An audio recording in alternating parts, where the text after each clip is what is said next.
So in the previous lecture, we have discussed about Laplace transform, and then we talked about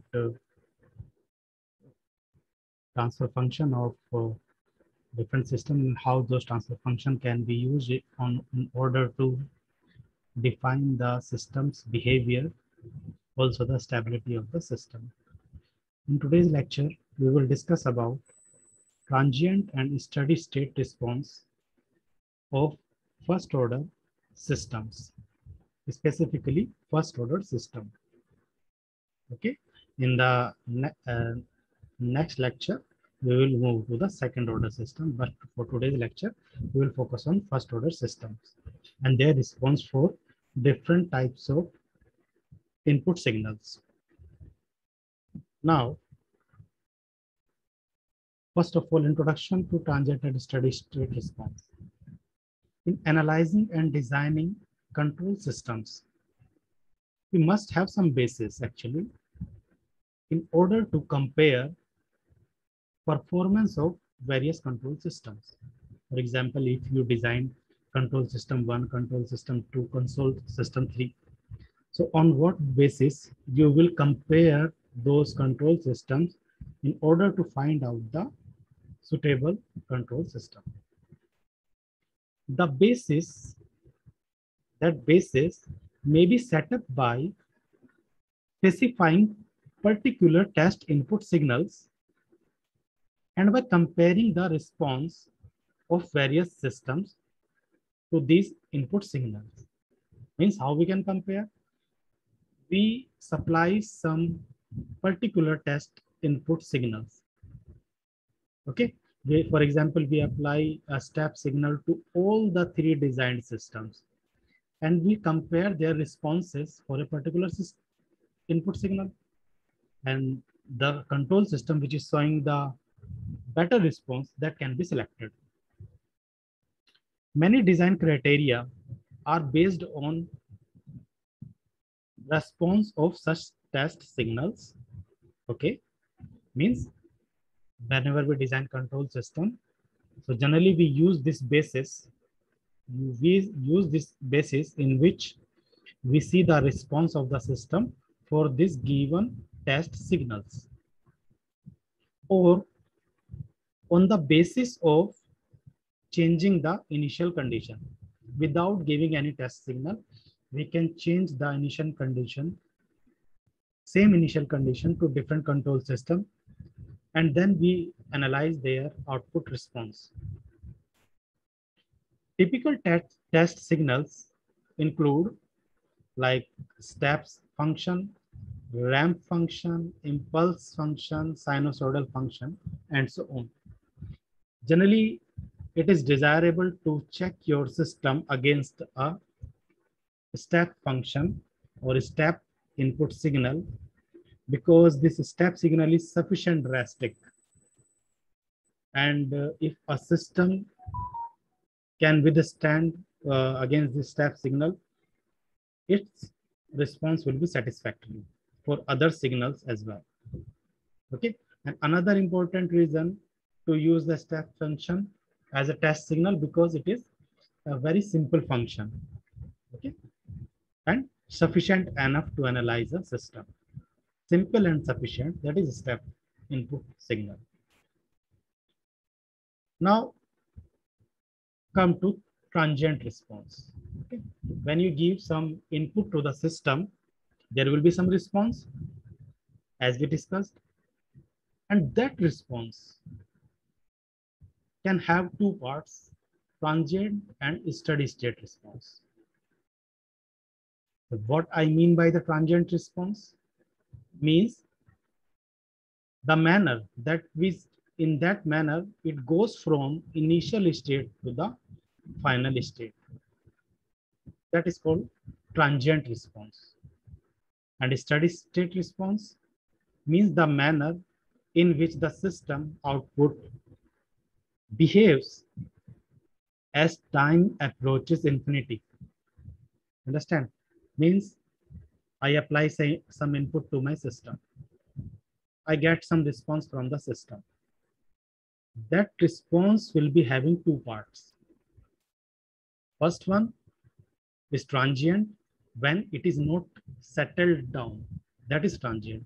And once it is settled down, we call it a steady state response. Okay. So the system response, time response, okay, because this is depending on time.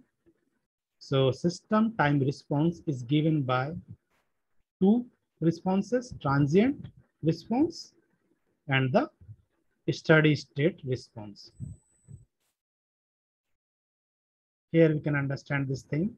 For example, this is our reference value.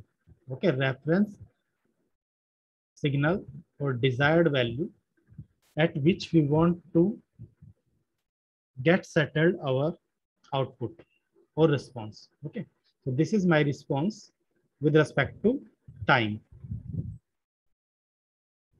You see, in transient state, for example, some words like here, it is a transient response. Why? Because it takes time to reach my reference value or desired value. It takes this much of time. Okay, from initial to final value, it takes some time. Even after that, it doesn't get settled at that particular final value. It makes some oscillations. Okay, it takes some time to get settled near to my reference value.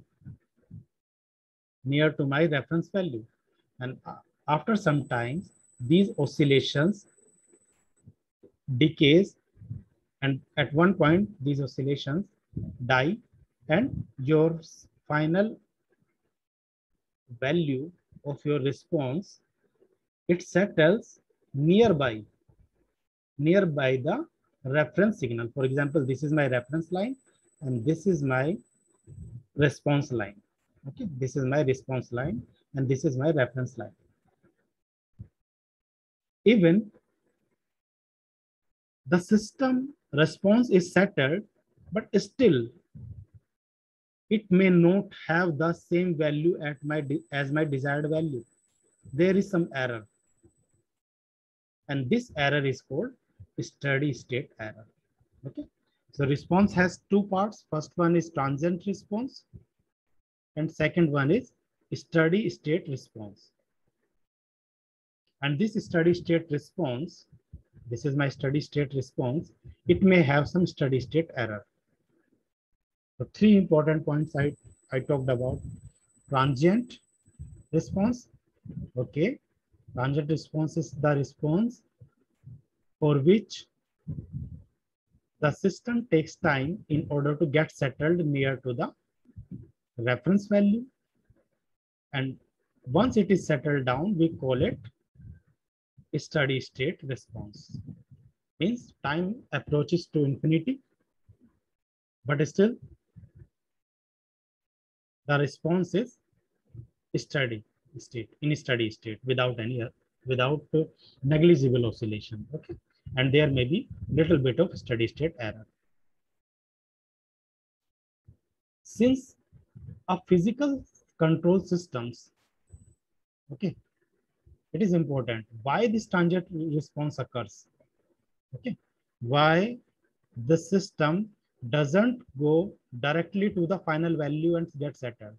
Why this transient period is there? Why this transient period is there?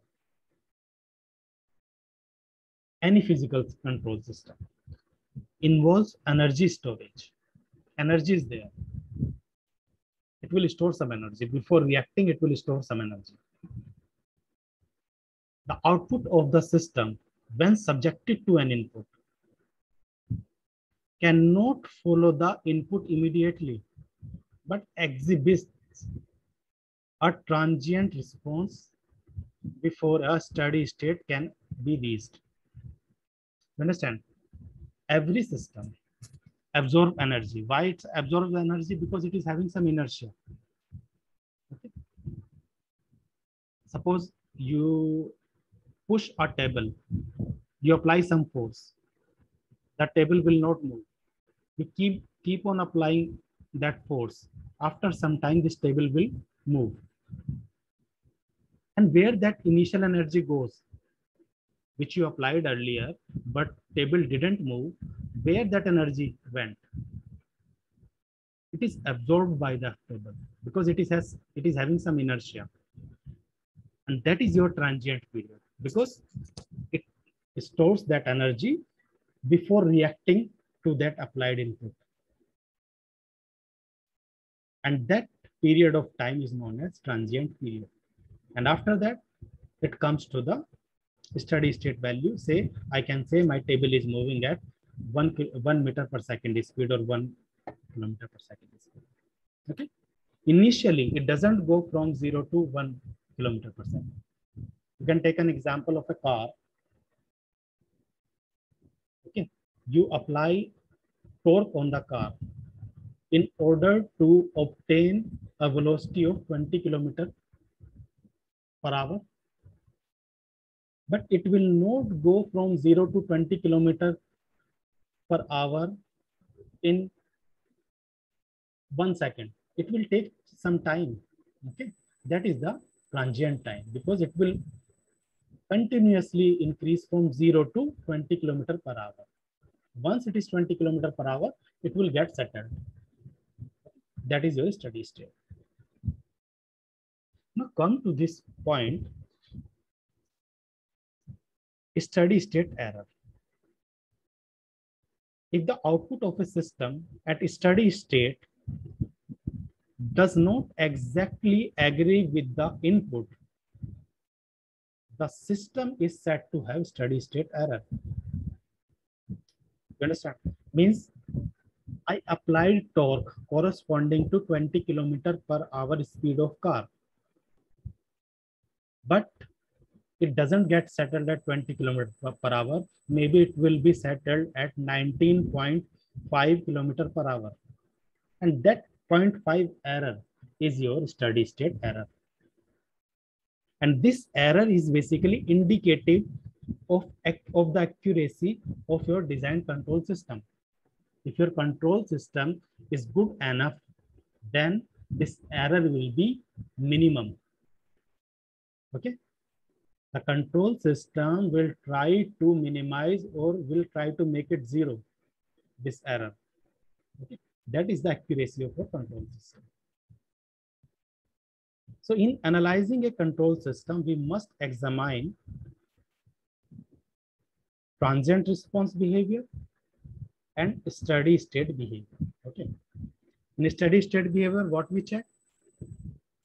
If there is some steady state error, we need to minimize that. In transient response part, what we analyze?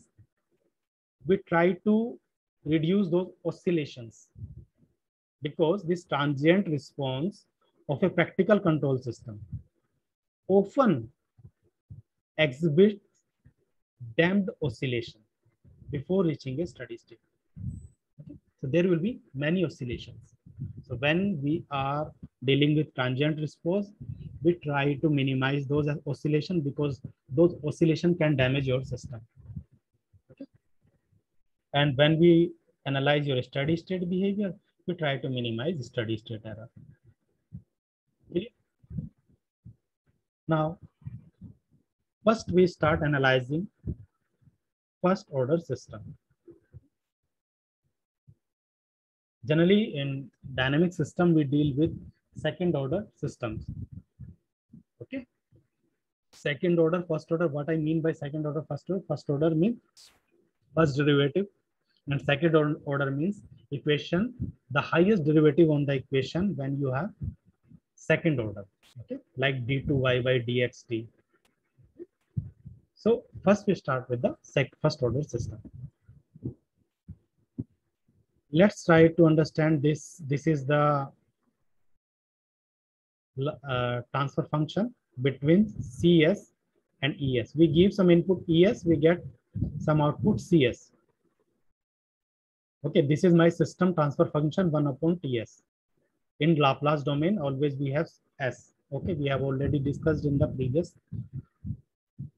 lectures that transfer function, we change our system equation from the T domain to S domain. Or S is nothing but a complex variable. So when I give some input to this system ES, I get some output CS, and the system is represented by 1 upon TS. This one is open loop.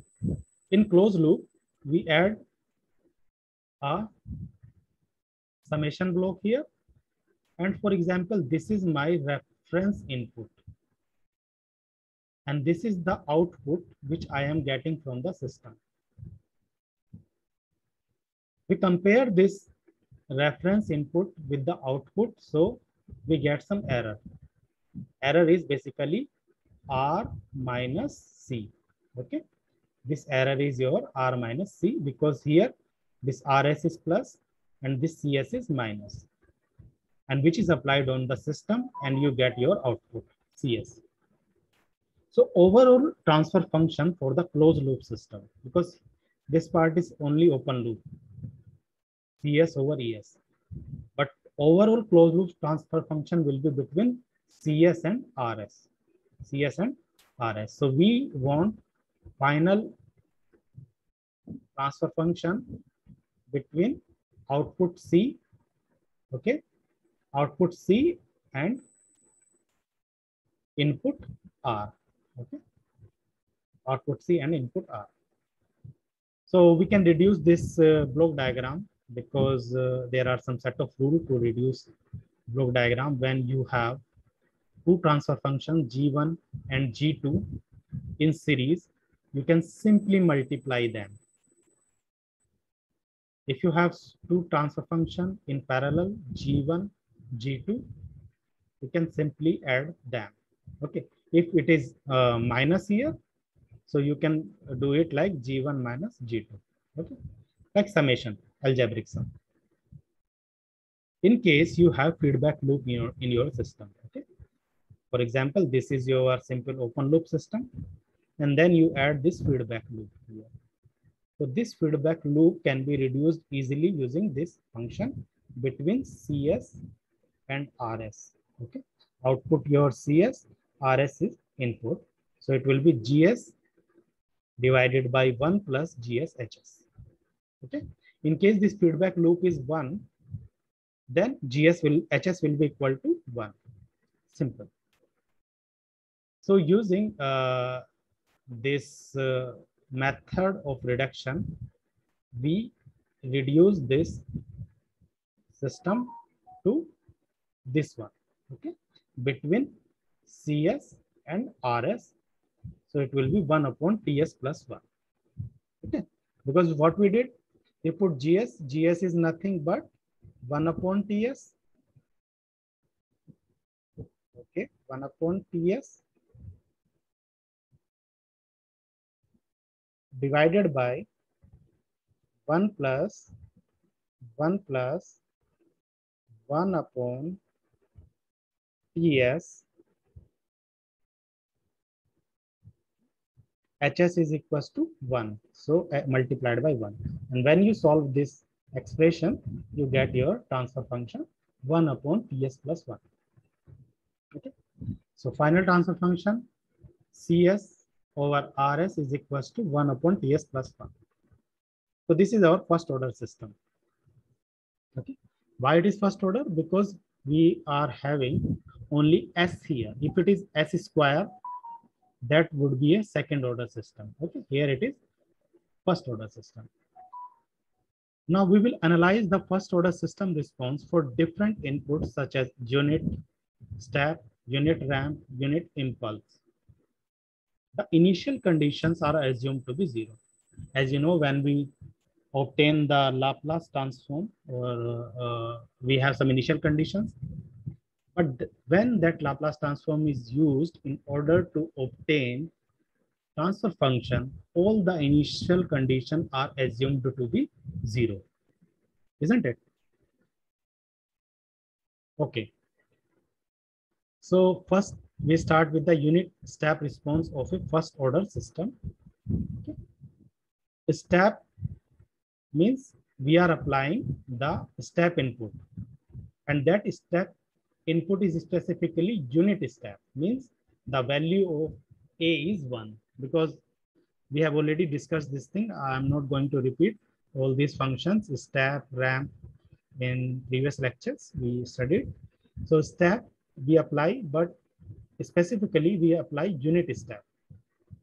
Like this is the profile of your step function. Okay, this is time axis here, and at time t is equals to 0, it is suddenly applied and it reaches to the maximum amplitude, say a. Height of this amplitude is a. But when you talk about unit step, this a is equals to 1. Okay, a is equals to 1. So we know a Laplace transform of a unit step function is given by 1 upon s.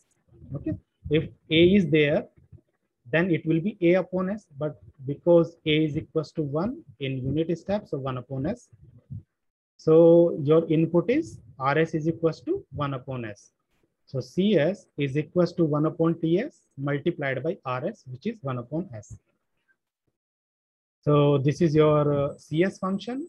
We can apply the partial fraction. So it will be a upon s, b upon ts plus 1. When we simplify it, okay, we get value of a and value of b. When we put these values, we get our output response cs is equals to this. For a given rs, we get the output response cs. Okay.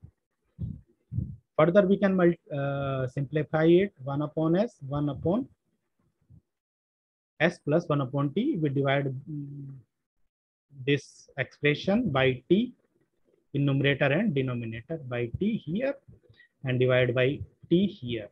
Okay.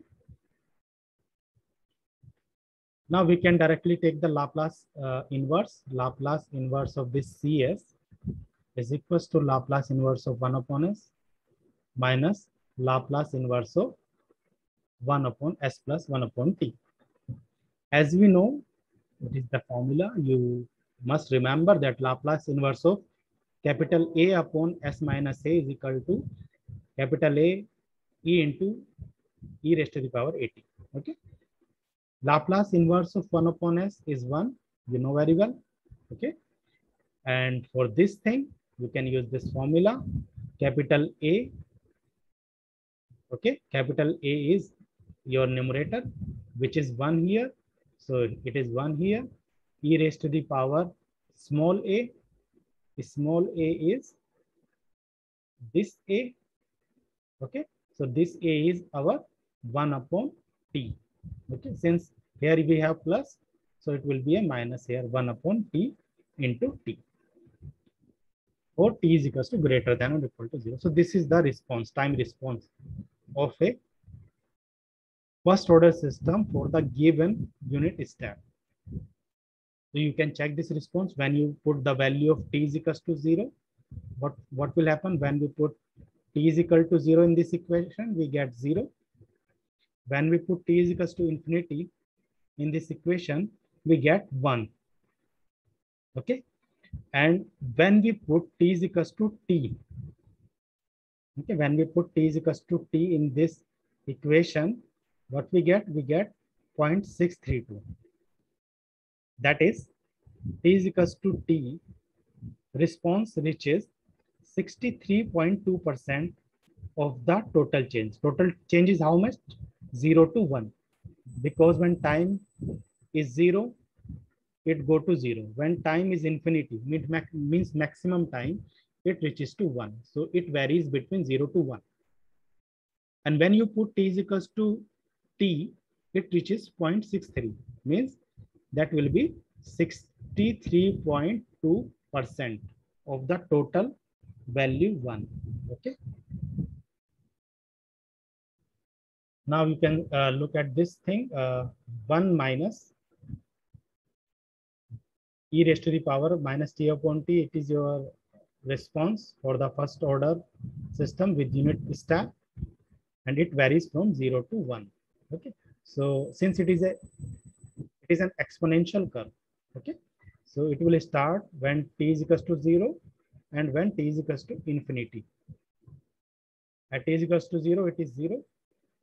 And when t is equals to infinity, it is 1. Okay. It reaches to 1 value. Okay. You can see it will reach to 1. The moment when t is equals to t, its value is 0.63t. So when t is equals to t, its value reaches to here at this point, it is 0.632.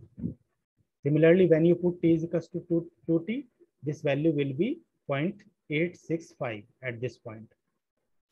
When you put t is equals to 3t, it reaches 0.95. Okay. When put t is equals to 4t, it reaches 0.982. Okay. This is how, and when we join this curve, it is a exponential curve. Okay. Reaches to final value 1. So some observations which we have learned from this curve: smaller the time constant t, faster the response of the system. Okay. From this expression, if t is smaller, your response will be faster. Slope of the curve. Okay. If you take derivative of this, that is the slope of this curve, is given by 1 upon t. Okay. Here, when t is equals to t, at this point, the slope will be this. Okay. 1 upon t. And when t is equals to infinity, because it becomes 1, so slope will be 0. This will be the slope when t is equals to infinity. The slope of the response decreases monotonically from 1 upon t to 0. Okay. Here it is 1 upon t. This is slope, and then it will become 0 here. In practice, a reasonable estimate of the response time is the length of time the response curve needs to reach and stay within 2% line of the final value.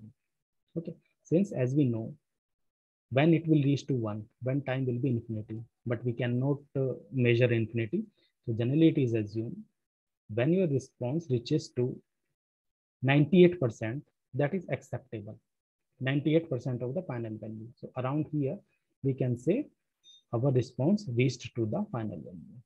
Because 100%, when it will reach to 100%, when time is infinity, and we don't know, we cannot measure infinity time. Okay. So at 98%, that is the satisfactory thing. Or we can say when 4 times of the time constant, when t is equals to 4t, you can say the response curve is in the reasonable range. Okay. Because final value 1 will be reached at t is equal to infinity. Okay. So t is equal to infinity, we don't know. So this is all about the unit step response. So you have understood this, how we derive this expression and how we plot that expression. This is the plot of that expression. Similarly, response of the first order system can be derived for the unit ramp. Okay, you know unit ramp. This is the function which change with respect to time. Okay, at time t is equals to 0, it is 0. When time t is equals to infinity, it will be infinity. Okay, so unit step, like in unit step, you can check it for unit ramp. And you know very well what is the transfer function for unit ramp, 1 upon s square. Similarly, we can check it for the impulse. In impulse, when time, this is time axis, when time approaches to 0, okay, time approaches to 0, this impulse function becomes infinity. Okay, so in fact, it is a shock. It is a shock applied to a system. Okay, and you know very well that transfer function for this, or Laplace transform for this unit impulse is 1. So when we use unit ramp input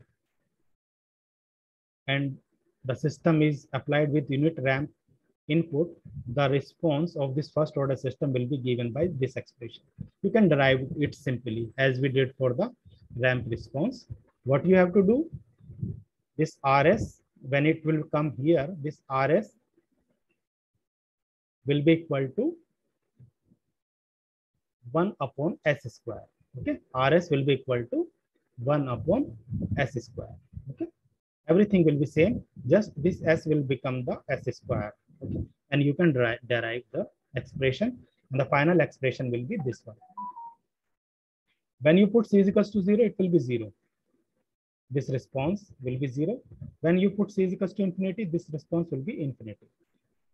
The moment you put C is equals to T, time constant T, then it will become this finite value.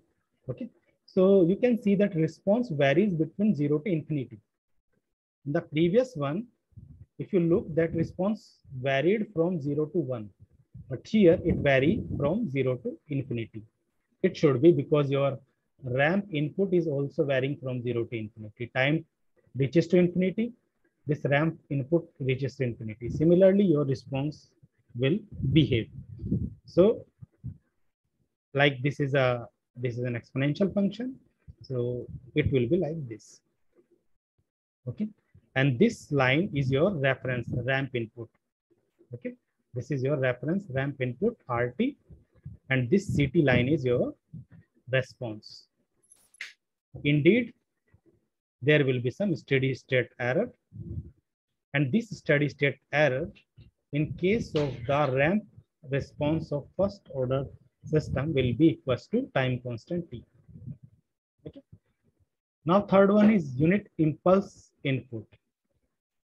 So first order system, for first order system, here unit impulse response of first order system. So here RS will be equals to 1. The system will be very simple. Okay. So here, like you did it 1 upon S square, now it will be equal to 1. RS will be equal to 1.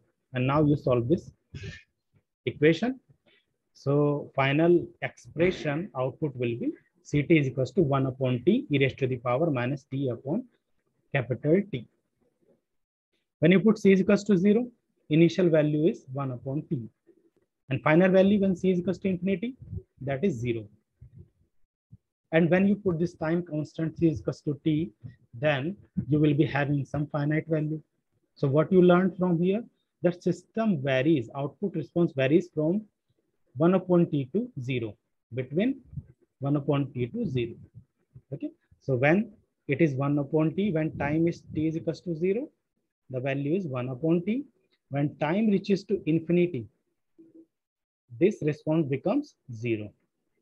Okay, this response becomes 0. And indeed, it is an exponential curve, so there will be curve like this.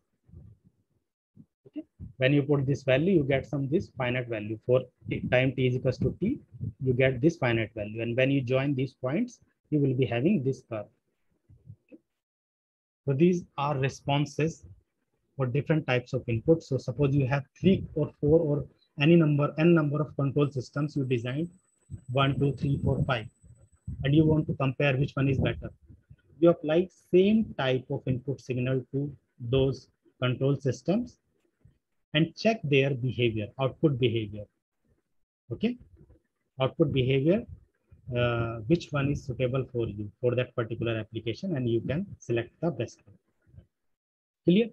There is some relation also between this equation 3, equation 4, and equation 2 for the step 1, equation 3 for the ramp 1, equation 4 for the impulse 1. So there is some relation between them. So unit step response is equals to derivative of unit ramp. So if you want to obtain the unit step response, you just derivate it. Take the derivative of this with respect to time. You will we will have automatically unit step response. It will be the same thing if you take derivative of that. Another thing, derivative of unit step will be equals to impulse response. If you take derivative of this equation of step, then you will have this impulse response. Okay, so there is relation between these three response. I think it is clear now about the first order response for different types of input signals. So for this lecture, we stop here, and in the next lecture, we will discuss about the response of second order systems. Thank you.